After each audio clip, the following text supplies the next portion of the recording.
기대가 절망으로 바뀐 뒤 우리는 긴 겨울을 보냈습니다. 무너진 정의를 다시 세울 수 있을 것인가? 방법은 달랐지만 고민은 같았습니다. 그리고 다시 돌아온 이 봄. 한 표의 가치가 더욱 무거워진 지금, 우린 또 한 번의 중요한 선택을 앞두고 있습니다. 역시나 그 책임은 우리의 몫. 그래서 다시 국민, 그래서 다시 민주주의.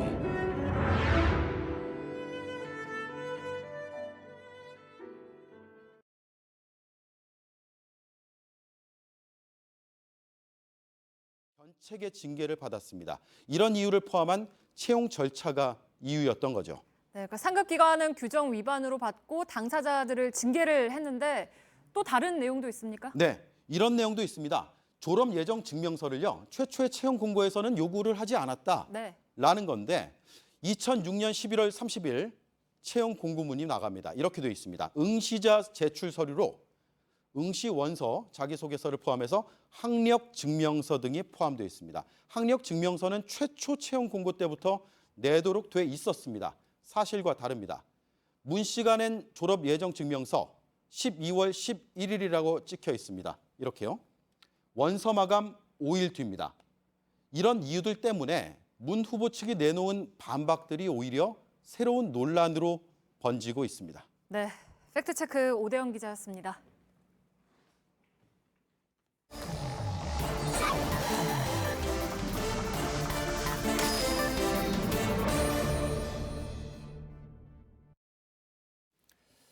예, 비하인드 뉴스를 시작하겠습니다. 이성대 기자가 나와 있습니다. 어서 오세요. 첫 번째 키워드를 열어볼까요? 네, 첫 번째 키워드입니다. 홍준표 검증보다 재미. 자, 자유한국당의 홍준표 후보 어제 이 자리에 뉴스룸에서 인터뷰를 했는데 그 인터뷰 관련된 이야기 계속 뒷얘기를 낳고 있습니다. 예. 자, 오늘은 기자들을 만나가지고 사실은 시청자들을 좀 재밌게 해주기 위해서 그랬다 이렇게 주장을 했는데 하지만 그 시청자들과 정치권 반응은 좀 싸늘하게 나오고 있습니다. 예. 당장 대표적으로 자, 인터뷰의 품격, 홍 지사는 맷 데이먼한테 배워라. 자, 막장 인터뷰, 내 귀를 의심했다. 자, 옆에 방송 가서도 앵커한테 막말하더니 또 그런다. 뭐 저런 반응들이 많이 있었고요. 예. 정치권에서도 비판의 반응들이 많이 나왔습니다. 민주당에서는 자, 홍준표 후보가 대통령 선거를 개그 콘서트쯤으로 생각하는 거 아니냐. 바른정당에서는 자, 국민이 정치를 극도로 혐오하게 극혐하게 해서 또 보수를 괴멸시켜서 알고 보니 문재인에게 정권 바치려고 하는 거 아니냐. 저런 식의 반응들이 나왔습니다. 예. 하여간 인터뷰한 당사자로서는 여러 가지 생각이 떠오르긴 합니다만 아마도 그 친박 집회에 나온 분들한테 어필하고 싶었던 게 아니냐 이런 분석도 일각에서 나온 것 같긴 한데 물론 뭐 그게 이제 성공을 거뒀는지는 잘 모르겠습니다만은 아무튼 그렇습니다. 예. 참고로 홍 후보는 자신이 인터뷰 스타일이 어려운 말 쓰는 게 아니라 쉽게 하는 게 자신의 스타일이라 이렇게 주장을 하고 있는데 예. 자, 쉬운 것하고 희화화시키는 것하고는 전혀 별개의 이야기다라는 반응들이 많고요. 또 앞으로 이제 후보 간 토론들이 나올 가능성이 있는데 이런 경우에 또 어떤 반응, 어떤 상황들을 만들어낼지 지금 관심이 가고 있는 대목입니다. 예. 자, 아무튼 어제 인터뷰 이후에 인터넷상에서는 지금 여러 가지 화제들이 나오고 있고 특히 JTBC 관련해서는 뭐 재판이란 단어 이런 것들 좀 많이 회자가 되고 있는데 예. 뭐 그런데 뭐 사실 손 앵커가 지금 재판을 받고 있는 상황 이런 건 아니지 않나요?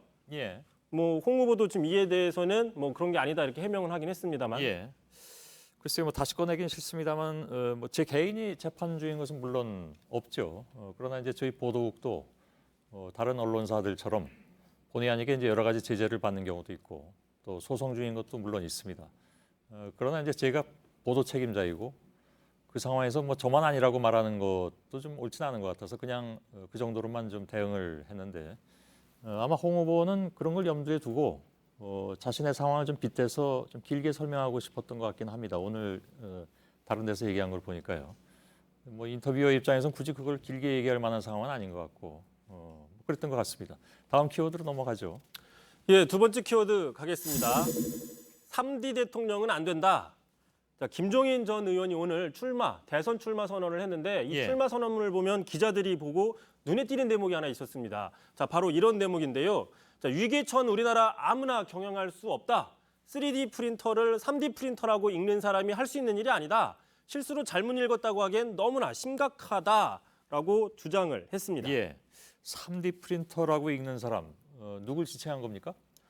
네, 지난달 민주당 TV 토론 먼저 보시죠. 예,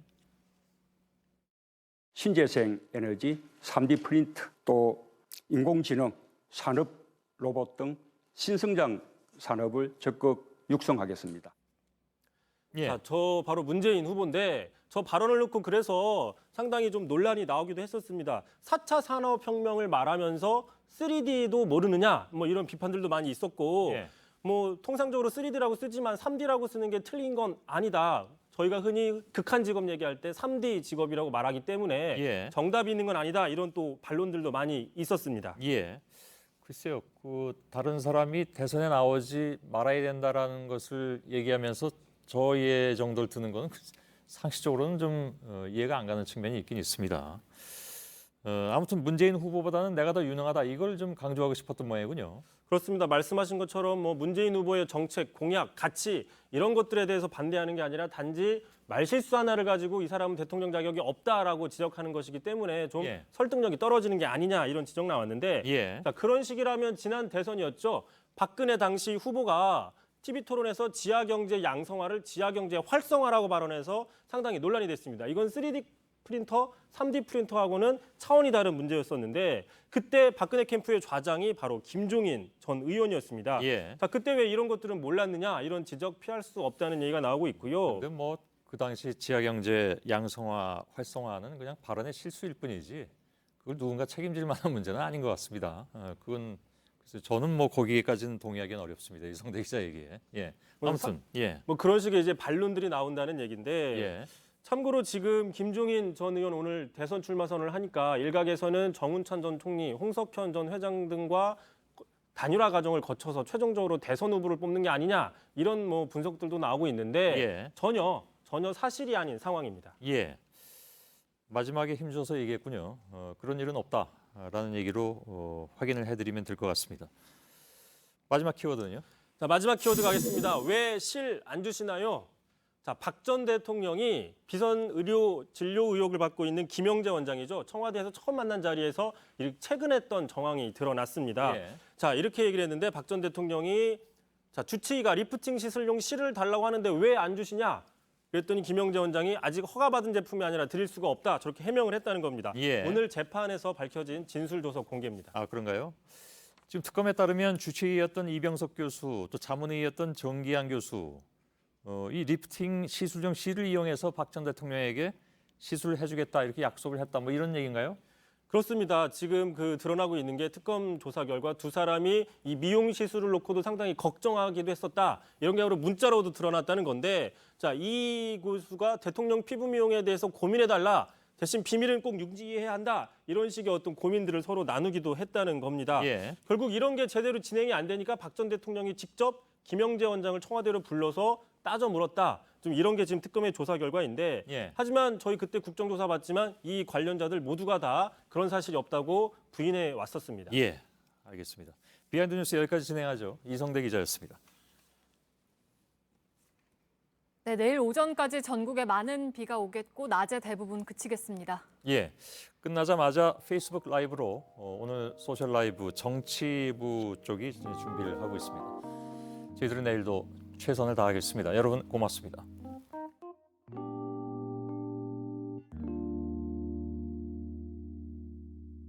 사람들이 알긴 할까 버스를 타 바쁜 사람들 사이에서 난 늘 공허해 잘 되어가는 그들과 날 비교하면서 어떤 말을 하려다가도 다시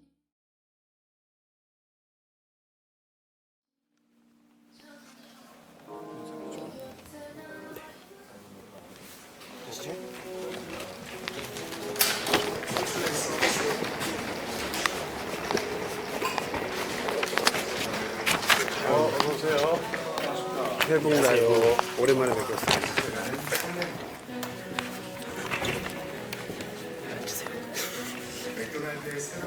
빨간색은 정치부를 얘기하는 겁니다.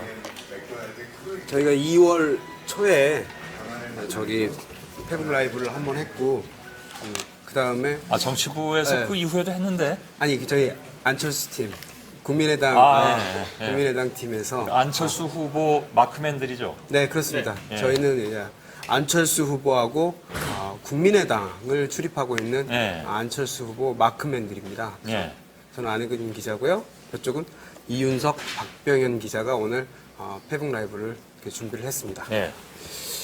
시작합시다 그러면. 오늘 그 하루 종일 실검에 오르셨는데, 아 제가 예, 뭐- 실검에 오르는 예. 게 뭐 어제 오늘 일은 아니지만, 좋은 일로 올라야 되는데. 예, 예, 아무튼 자꾸 이렇게 오를 때 느낌은 어떻습니까? 좀 무뎌져 가는 건가요?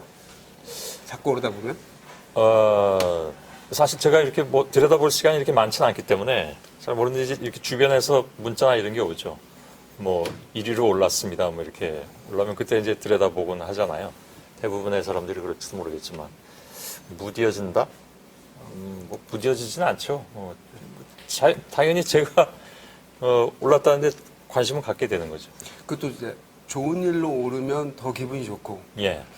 조금 별로 안 올랐으면 싶을 때 오르면 좀 덜 기분이 좋고 뭐 그런 건가요? 그럼 뭐 사람 마음이 다 그런 거죠. 예. 예.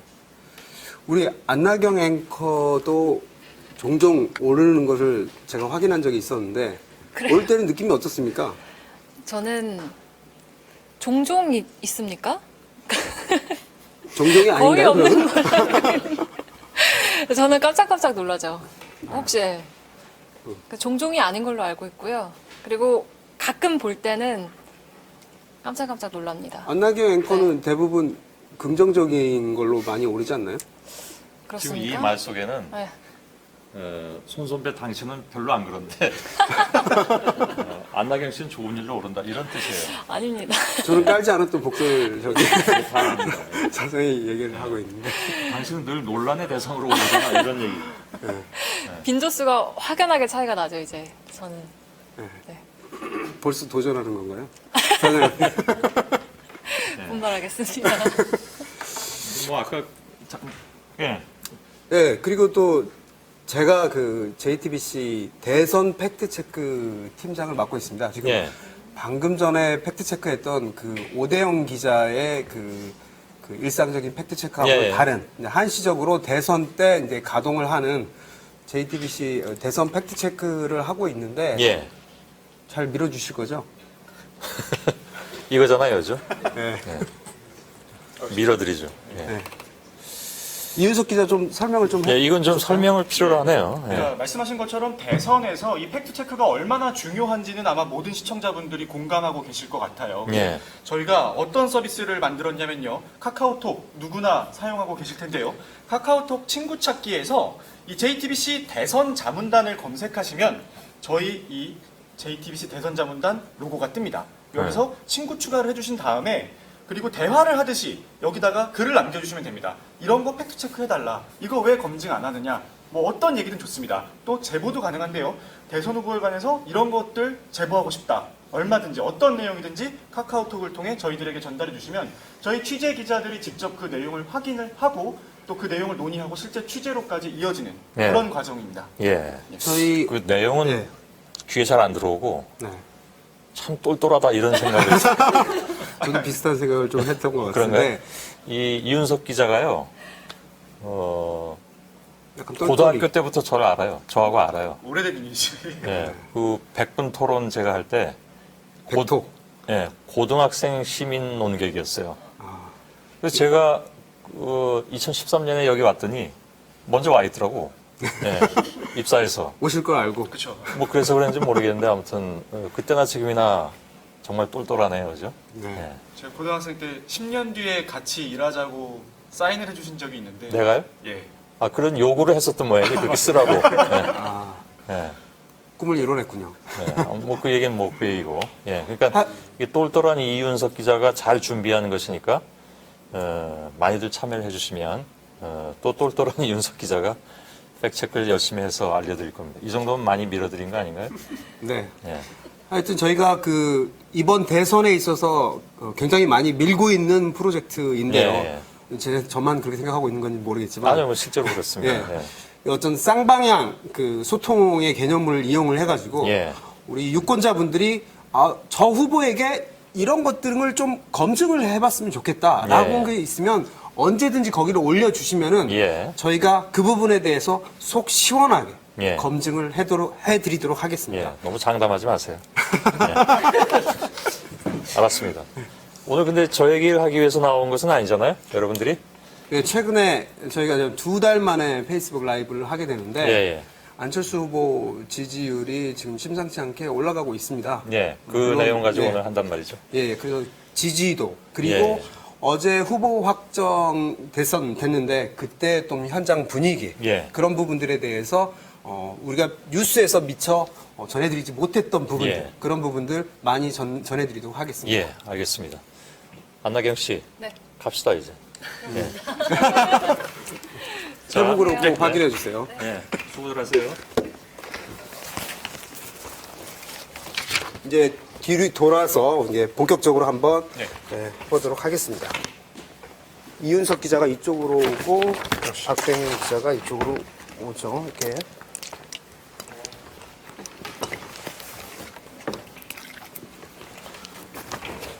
어제 저희가 이 대전에서 열린 그 국민의당 후보 선출 대회에 다 취재를 갔다 왔거든요. 예, 그런 부분에 대해서 좀 얘기를 좀 먼저 들어봐야 될 것 같은데 이윤석 기자 어제 좀 분위기가 어땠나요? 어제 분위기 아주 좋았습니다. 특히 직전에 발표된 여론조사 결과에서 이 안철수 후보의 지지율이 계속 상승하는 걸로 나왔지 않습니까? 그러다 보니까 분위기가 굉장히 고무돼 있었고 또 이미 사실상 안철수 후보가 확정된 것으로 모두가 알고 있는 상황이었기 때문에 분위기가 더 좋았다고 할 수 있을 것 같습니다. 박병현 기자는 좀 어떻게 봤어요? 일단 어제가 마지막 경선이고 최종 후보가 뽑히는 날인 만큼 사실 취재진들도 굉장히 많이 왔거든요. 그래서 외신 기자들도 사실 국민의당 그동안 경선 과정에서 외신 기자를 찾아보기엔 좀 어려웠는데 어제는 외신 기자들도 많이 와서 취재진만 거의 한 350명 가까이 몰린 상황이었습니다. 거기서 조금 더 특이했던 점을 소개해드리자면은 그 민주당 출입 기자 몇 명이 갑자기 와갖고 인사를 하더라고요. 그래서 알고 봤더니 이재명 시장 마크맨, 안희정 지사 마크맨이 와가지고 있는 거예요. 그래서 어떻게 오셨냐 그랬더니 이제 민주당 후보가 최종적으로 문재인 후보로 결정이 되고 나니까 이 기존에 이제 마크맨 하던 역할이 바뀌게 됐다라고 하면서 국민의당으로 새로 오게 됐다 이런 기자들도 있었던 겁니다. 후보를 잃은 기자들, 실직한 기자들이군요. 그 기자들. 후보를 잃은 기자 이렇게 볼 수 있을 것 같습니다. 예. 또 어제 보면 되게 그 외교사절들도 많이 왔고, 그러니까 약간 그 국내적으로 안철수 후보에 대한 기대감이 많이 좀 높아졌다라는 생각이 많이 들더라고요. 보니까. 맞습니다. 네. 우리가 그 첫 번째 좀 얘기를 해봐야 될 게 어떤 거죠? 그냥 코끼리는 생각하지 마. 예. 이렇게 잡아봤는데, 이윤석 기자, 이거는 어떤 의미죠, 이게? 그 부분을 설명을 해드리면요. 이 경선 초반까지만 해도 이 안철수 후보의 정견 발표에서 빠지지 않던 내용이 있습니다. 바로 문재인 후보가 가장 두려워하는 사람 누굽니까? 문재인 후보보다 더 혁신할 사람 혁신가 누굽니까? 이거 다 기억하시죠? 성대모사로 안 되나요? 죄송합니다만 성대모사는 나중에 보여드리도록 하겠습니다. 자, 그런 식으로 박병현 기자 안 되나요? 제가 하기보다는 저보다 앞서 어제 국민의당 모 의원이 직접 성대모사를 한 게 있습니다. 그 나중에 동영상으로 보시면 될 것 같습니다. 자, 아무튼 그런 식으로 계속해서 문재인 후보보다 내가 더 낫다라는 메시지를 직접적으로 여러 차례 강조를 했었거든요. 근데 지난 주말 경선에서부터 정견 발표에서 이 부분이 빠졌어요. 그러니까 그게 빠지고 대신 뭐가 나왔느냐? 상속자 불가론이 등장을 했거든요. 그러니까 정치적 상속자, 뭐 어떤 내용이든 상속자가 국가 운영을 맡아서는 안 된다. 이런 내용이 나왔었는데 궁금하잖아요. 왜 계속 이렇게 문재인 후보 이름 직접적으로 여러 차례 거론하면서 내가 더 낫다라고 하다가 왜 이게 빠졌느냐. 근데 딱 한 관계자랑 전화를 하다가 이 얘기를 하더라고요. 야, 이제 그 후보 생각하지 마. 이제 안철수에 집중해야지. 딱 이런 얘기를 하는 거예요. 그러니까 뭐냐면은 어느 정도 이제 지지율도 상승이 됐고 그만큼 안 후보가 주장해왔던 자강론에 자신감이 더 붙으면서 아무래도 이제 문재인과 이런 이름을 거론하면서 비교를 하는 것보단 안철수 자신을 더 내세우고 전면에서 강조하는 그런 차원으로 볼 수 있을 것 같습니다. 이 코끼리는 생각하지 마. 코끼리는 생각하지 말라고 하면 자꾸 코끼리가 생각이 나잖아요. 그거보다는 이제는 안철수를 기억해달라. 이게 더 강해진 거고 또 상속자론 불가로는 이런 얘기도 있더라고요. 아무래도 그 문재인 후보가 고 노무현 전 대통령의 정치적 후광 효과를 보고 있다라는 얘기들을 많이 하잖아요. 아무래도 그거를 간접적으로 비판하고 있는 거 아니냐 이런 얘기도 있습니다. 그 점에 대해서는 제가 조금 할 말이 있는데, 그러니까 안철수 후보가 늘 상속자 얘기를 하기 전에 그 박근혜 전 대통령 그리고 이재용 삼성그룹 부회장에 대해서 그들도 상속자들이다. 이 부분을 계속해서 강조를 하는 거거든요. 그렇게 하면서 또 다른 상속자를 연상을 시킵니다. 그게 이제 상대 후보가 되겠죠, 결국은. 그래서 문재인 후보에 대한 부분인데, 그런 부분들을 그 문재인 후보를 비판을 하면서 대신 문재인 후보를 거명하지 않는 거죠, 그러니까. 그러면서 문재인 후보와의 차별화를 노리면서도 대신 또 문재인 후보는 언급하지 않는. 예를 들면 그동안에 계속해서 그 민주당에서 국민의당을 비판했던 부분이 어떤 부분이었냐면 문모닝. 문모닝이 무슨 뜻이죠? 이제 국민의당 아침 회의 때마다 항상 국민의당 의원들이 문재인 후보를 이제 비판을 하는 거를 이제 빗대어서 이제 표현을 한 건데, 왜 국민의당 항상 문모닝으로 시작을 하냐 그러다 보니까 이제 박지원 대표가 뭐 문이브닝까지 얘기가 나오기도 하고, 그런 적이 문나이트 있는데, 얘기도 나오고. 문나이트 얘기도 나오고. 네. 그런데 이제는 아까 말씀하신 것처럼 안철수 후보 측에서 이제 전략적으로 그걸 일부러 고의적으로 지칭을 하지 않음으로써 이제 본인 후보에 대한 자신감을 키웠다고 볼 수도 있을 것 같습니다. 예. 1월 연초에 안철수 후보가 그 K일보와의 인터뷰에서 그런 얘기를 했습니다. 그 이번 대선은 문재인과 안철수의 대결이 될 것이다. 그 얘기를 했는데, 그 이후로 이제 거의 이제 한 넉 달쯤 됐나요? 넉 달 만에 지금 현재 여론조사 수치만으로 보면은 일단 그 안철수 후보가 원했던 양강 대결 그림이 지금 그려졌지 않습니까? 그렇죠. 그러니까 이제는 문재인 후보와의 대결이 된 겁니다. 그렇기 때문에 이제부터는 문재인 후보를 언급하지 않겠다. 이런 전략으로 볼 수 있을까요? 그렇게 볼 수도 있을 것 같습니다. 지금 말씀하신 것처럼 올해 초에 이제 안철수 후보가 이번 대선은 문재인과 안철수의 대결이 될 것이다라고 얘기를 했을 때, 당시 민주당을 비롯한 다른 당 의원들의 반응은 좀 뭐랄까요? 노골적으로 표현하자면 콧방귀 끼는 분위기, 이런 게 좀 있었거든요. 한 자릿수 지지율 갖고 무슨 양자 대결이냐, 말도 안 된다, 이런 분위기였는데, 그런 말을 했던 의원 한 분을 제가 오늘 낮에 만났거든요. 근데 그분이 굉장히 놀란 표정을 지으면서 진짜 이런 상황이 올 줄은 몰랐다라고 얘기를 하더라고요. 그 오늘 여론조사 하나 저희가 준비한 게 있었죠? 예. 설명 좀 해주시죠.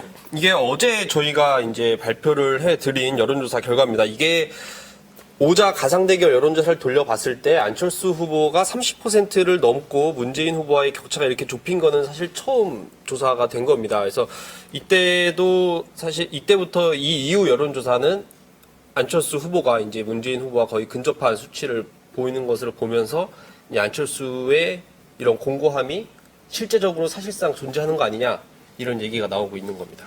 이거 확대해서 한번 보여주셔야 되는 거 아닌가요? 정보가 또. 예. 그렇죠. 조사개요 이런 거를 빠뜨리면 안 됩니다. 이게 꼭 공지를 해서 알려줘야 되기 때문에 그렇고요. 그리고 어제 또 후보 선출 대회에 있어서 주연은 아니었지만 예. 조연이었지만 좀 빛나는 조연이 있었습니다. 누구였죠? 바로 이런 응원 도구들이었습니다. 저희가 몇 개 챙겨왔는데요. 근데 이게 또 다 메시지가 있더라고요. 먼저 저희가 잠시만 마이크를 좀 들어주시겠습니까? 제가 얘기했던 조연은 다른 조연이었는데. 이거 말씀하신 게 아니었습니까? 네. 여기 보면은 손학규 전 대표를 얘기를 했던 거였는데 지금 미스 사인입니다. 사인 미스입니다. 어쨌든 그러면 이 응원 도구부터 얘기 먼저 하겠습니다. 하도록 하죠. 예. 자, 제일 많이 보였던 메시지, 대신할 수 없는 미래, 이렇게 적혀 있는데요. 이게 어떤 의미냐면요. 이 안철수 후보가 제일 강조하는 게 4차 산업혁명, 미래 먹거리, 이런 것들이거든요. 그러다 보니까 대신할 수 없는 미래, 안철수 외에는 미래를 준비하는 거를 대신할 수 없다, 이런 메시지를 보여주면서 상대적으로 아까 비하인드 뉴스에서도 이제 좀 나왔었죠. 이 문재인 후보가 이 4차 산업혁명 시대에 좀 준비가 덜 돼 있는 거 아니냐, 좀 이런 시각이 있는데, 그와 반대로 안철수 후보는 여기에 있어서 철저하게 미래를 준비할 수 있는 사람이다, 이런 걸 강조하기 위한 플래카드라고 볼 수 있겠습니다. 아까 그 비하인드 뉴스에서 3D 프린터라고 그랬죠? 예, 맞습니다. 근데 역시 아무래도 문재인 후보가 그 적폐청산 이런 거를 대표적인 구호로 내세우고 있지 않습니까? 적폐청산이라고 하는 거는 어떻게 보면 어떤 과거에 있었던 그 잘못된 것들을 쓸어버리겠다. 이런 그 이미지가 강하기 때문에 그런 것과 좀 메시지를 좀 차별하기 위해서 대신할 수 없는 미래, 이런 좀 구호를 선택을 한 것으로 좀 보입니다. 예. 그리고 마지막으로 저희가 우산도 하나 챙겨왔는데요. 이게 안철수 후보 지지자들이 사용하는 우산입니다. 이거 어렵게 구했습니다. 보시면은 당 색깔하고 당 똑같네요. 색깔입니다. 작은 네. 우산인데요. 여기 보시면 이렇게 호루라기가 있어요. 아. 그래서 이렇게 후보가 들어오거나 할 때 호루라기를 불면은 소리를 낼 수도 됩니다. 있고요. 실제로 됩니다. 네, 한번 불어볼까요? 이렇게 소리가 납니다. 그 남아공 월드컵 때 한창 부부젤라. 인기로 어떤 부부젤라급은 아니지만 좀 약한 소리가 좀 나긴 하네요. 맞습니다. 근데 또 재밌는 거는 저는 이게 어떤 큰 정치적 메시지가 있는 거라고 생각을 했어요. 그래서 이게 혹시 홍콩의 우산 혁명을 따라서 만든 아이템이 아니냐 이런 식으로 물어봤는데 별다른 의미는 없고요. 확대 해석이었던 네, 거예요. 과도한 제 해석이었습니다. 개인적인 확대 해석이었습니다. 그냥 응원 도구로서 다만 우산을 만들었다 이렇게만 얘기를 하더라고요. 이거는 뭔가요? 이거 깃발입니다. 이거는 박 기자가 좀 이거는 깃발인데요. 이게 사실 저는 이게 당 공보실에서 만들어서 이거를 지지자한테 배포를 해서 좀 흔들어 달라라고 하는 줄 알았는데 알고 보니까 이런 것들도 다 지지자들이 사비를 지출을 해가지고 만든 거더라고요. 그래서 이거 보시면 그냥 국민의당 상징적인 색깔입니다. 초록색으로 만든 깃발인데 어제 사실 그 후보자들 정견 발표에 있을 때는 사실 손학규, 박지선, 안철수 후보 각 세 후보마다 나눠져서 응원전을 펼쳤는데 사실상 그 개표가 시작될 때는 안철수 후보만 남아서 깃발을 흔드는 모습도 볼 수가 있었습니다. 그 아까 얘기하지 못했던 저기 손학규 후보에 대해서 좀 얘기를 해볼까요? 손학규 후보 전화가 왔나요 지금? 아니요 손학규 후보는 아니고요. 네. 저희가 사실 설명을 드리면은 그 손학규 후보 얘기를 포함해서 그리고 지금 안철수 후보가 이 조금 전에 당 중진 의원들과 이제 만찬을 가졌다고 해요. 그래서 네네. 이 중진들과의 만찬에서 좀 어떤 얘기가 좀 오고 갔는지 특히 또 선대위 구성 이런 부분에 있어서 지금 굉장히 관심이 집중되고 있잖아요. 좀 어떤 얘기가 오고 갔는지 저희가 주승용 원내대표를 직접 연결을 해서 실시간으로 얘기를 듣기로 했는데요. 지금 한번 전화를 제가 걸어보겠습니다. 잠시만 기다려 주십시오. 안 걸리면 어떡하죠? 이거 지금 라이브인데. 그 사이에 저희가 좀 손학규 전 후보 얘기를 좀 한번 해보도록 하겠습니다. 그 손학규 후보가 어제 사실 큰 그 표 차이로 떨어지긴 했지만 사실 삼수생으로 이제 대선에 낙방을 한 거 아닙니까? 그래서 사실은 그 손사모라고 손학규 후보 지지자들이 있었어요. 맞습니다. 근데 그분들을 보니까 상당히 애잔하다는 생각이 많이 들더라고요. 박병현 기자는 좀 어땠습니까, 느낌? 예, 사실 손학규 전 대표가 정견 발표를 마치고 나서 그 손사모라고 말씀하셨던 그분들이 1시간 동안 자리를 지키면서 손 후보를 응원하는 모습을 볼 수가 있었습니다. 그래서 손 후보도 그 손학규 전 대표도 직접 그 응원석 앞까지 가서 고맙다, 감사하다, 그동안 고생 많으셨다면서 약간 울컥하는 모습도 볼 수가 있었는데 마지막 저녁 7시 한 20분쯤이었죠. 마지막 안철수 후보로 최종 발표가 난 후에 손학규 후보 지지자들이 좀 우는 모습을 볼 수 있었어요. 잘 들리십니까? 잘 들려요. 예, 지금 막 연결됐습니다. 자, 화면을 좀 이쪽에서 잡아주셔야 될 것 같아요. 지금 주승용 원내대표입니다. 예. 이쪽으로 잡아주셔야죠. 원내대표님, 오늘 저기 식사는 잘 하셨습니까? 예, 방금 마쳤습니다. 좀 뭐 분위기가 좀 어땠나요? 아주 좋았습니다. 어제 안철수 후보가 확정이 돼서 당 분위기는 굉장히 고무적일 것 같은데 오늘 좀 식사 때 분위기를 좀 설명을 좀 부탁드립니다. 어제 마지막 지명대에서 압도적으로 안철수 후보가 우리 당의 대선 후보로 확정되고 또 최근에 각종 여론조사에서 아주 급등할 정도로 여론이 좋아지고 있어서 우리 당의 분위기가 한결 좋아졌고 또 오늘 우리 중진 의원들과 한 10여 분과 식사를 같이 하면서 안철수 후보께서 그동안 선거에 많은 노하우를 좀 전수해달라. 그리고 주변에 좋은 인재가 있으면 영입을 해주어서 이번에 함께 선거를 승리로 이끌어 나가자. 이런 이런 부탁의 말씀이 있었고 또 중진 의원 모두는 적극적으로 우리는 이제 한 몸으로 꼭 이번에 선거에서 승리할 수 있도록 결기를 좀 다졌습니다. 대표님, 그 오늘 선대위 구성 관련된 얘기도 좀 나왔다고 들었어요. 특히 이제 좀 지역 배분이나 뭐 이런 얘기도 있었다고 하던데요. 어떤 내용인가요? 예, 구체적으로 선대위 구성에 대해서는 이야기를 하지 않았고요. 가급적 빨리 선대위를 출범시키되 아마 안철수 캠프하고 또 박지원 대표님하고 협의해서 아마 각자의 역할이 주어질 것 같고요.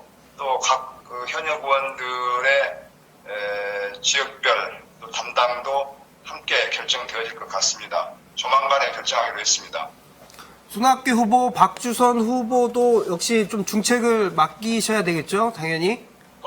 선대위원장으로 아마 부탁을 할 것으로 알고 있습니다.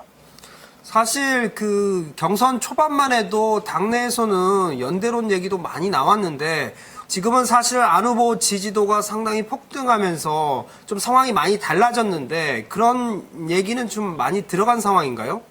예, 이제 연대론 같은 경우는 이제 거의 나오지 않고 또 안철수 후보의 입장에 대해서 오늘은 거의 다 동의하는 그런 입장이었고요. 지금 뭐 자유한국당과 바른정당은 후보 간의 어떤 비방전, 말싸움을 하고 있고 또 우리 당의 안철수 후보에게 대해서도 이제 여러 가지로 공격을 해오고 있어서 저희들은 연대 같은 것은 하지 않기로 이렇게 뭐 후보의 입장도 그렇고 또 저희 당의 입장도 자연스럽게 정리가 되어가는 것 같습니다.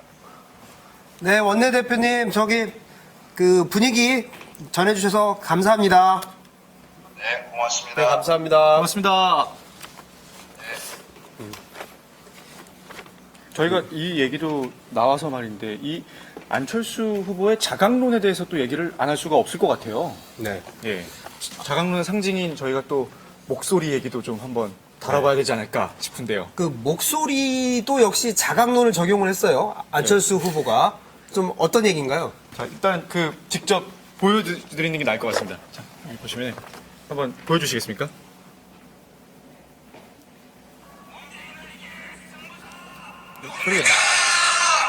이게 소리가 잘 들어가나요, 지금?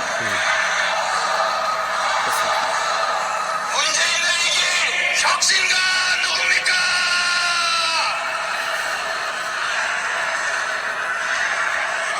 지금 소리가 예, 보시면은 그 어제 또 당내 그 김경진 수석 대변인이 이거를 좀 패러디를 한번 그것까지 했었죠. 한번 같이 봐볼까요?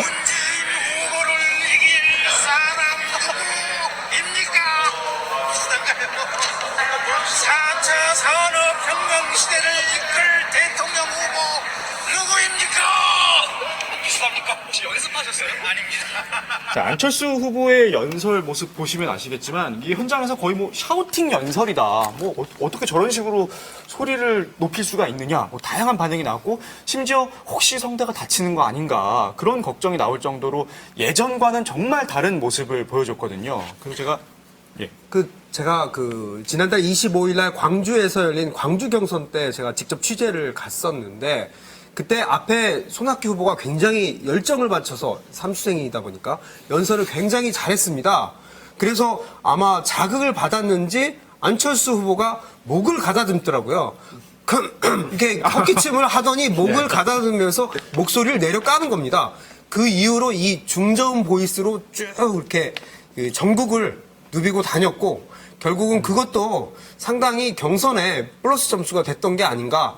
뭐 기자들 사이에서는 이게 루이 암스트롱 버전이냐 뭐냐 이런 얘기도 많이 나오긴 맞습니다. 했었는데 저기 박병현 기자는 좀 어떻게 봤어요? 저는 사실 안철수 후보가 이것도 자강론의 하나로 홍보를 하더라고요. 그러니까 스스로를 변화를 못 시키면서 어떻게 나라를 바꾸겠냐. 나는 목소리를 이렇게 바꿨다. 이런 식으로 자강론을 홍보하는 모습도 볼 수가 있고 목소리만 바꾸면 그럼 대통령 되는 건가요? 그건 내일 제가 또 안 후보에게 물어보도록 제가 하겠습니다. 이 부분을 조금 추가 취재를 해봤는데요. 주변 측근들도 다 똑같이 하는 얘기가 진짜 혼자 한 거다. 혼자 연습해서 이렇게 달라진 거다라고 얘기를 하길래 그래도 조금이라도 뭔가 팁이라든가 아니면 뭐 참고한 인물이라도 있을 거 아니냐라고 했을 때 이 한 측근이 이런 얘기를 했습니다. 올해 초에 이제 그 안 후보에게 몇 가지 이제 그 동영상과 함께 이제 이런 명연설가들이 있으니 한번 참고를 해봐라 뭐 이런 식으로 얘기를 했나 봐요. 근데 이걸 보고선 이 안 후보가 적극적으로 혼자서 연습을 한 게 아니냐 이런 얘기도 있습니다. 차 안에서도 연습을 맞습니다. 했다는 예. 거죠. 차 안에서도 혼자 계속 연습을 한다고 합니다. 운전기사가 좀 운전에 방해를 많이 받지 않았을까요? 차 안에서도 샤우팅을 할 수도 있겠죠. 그래서 제가 이걸 한번 직접 지난주에 안 후보가 이제 지나갈 때 옆에 따라 붙어갖고 살짝 물어봤어요. 그랬더니 저한테 이제 혼자 있어요. 딱 그러면서 딱 이 두 마디 했습니다. 자강 이러더라고요. 그래서 결국에 이 목소리도 결국에 자강론의 일환이다. 이런 차원으로 볼 수 있을 것 같습니다. 그 마지막으로 좀 그 급등한 여론조사 얘기를 안 할 수가 없는데 최근에 어떻게 보면 무서운 속도로 지금 오르고 있지 않습니까? 그러니까 지난달 25일 날 광주 경선, 그다음에 전북 경선 이렇게 계속 했는데 그 다음 주부터 계속 올랐어요. 사실 이게 열흘도 안 되는 시기에 그러니까 10% 안팎이었는데 이미 30%를 돌파하지 않았습니까? 20% 포인트를 이렇게 훨씬 뛰어넘을 만큼 굉장히 이렇게 폭등을 하고 있는데 그 이윤석 기자가 봤을 때는 그 이유는 어디 있다고 보세요?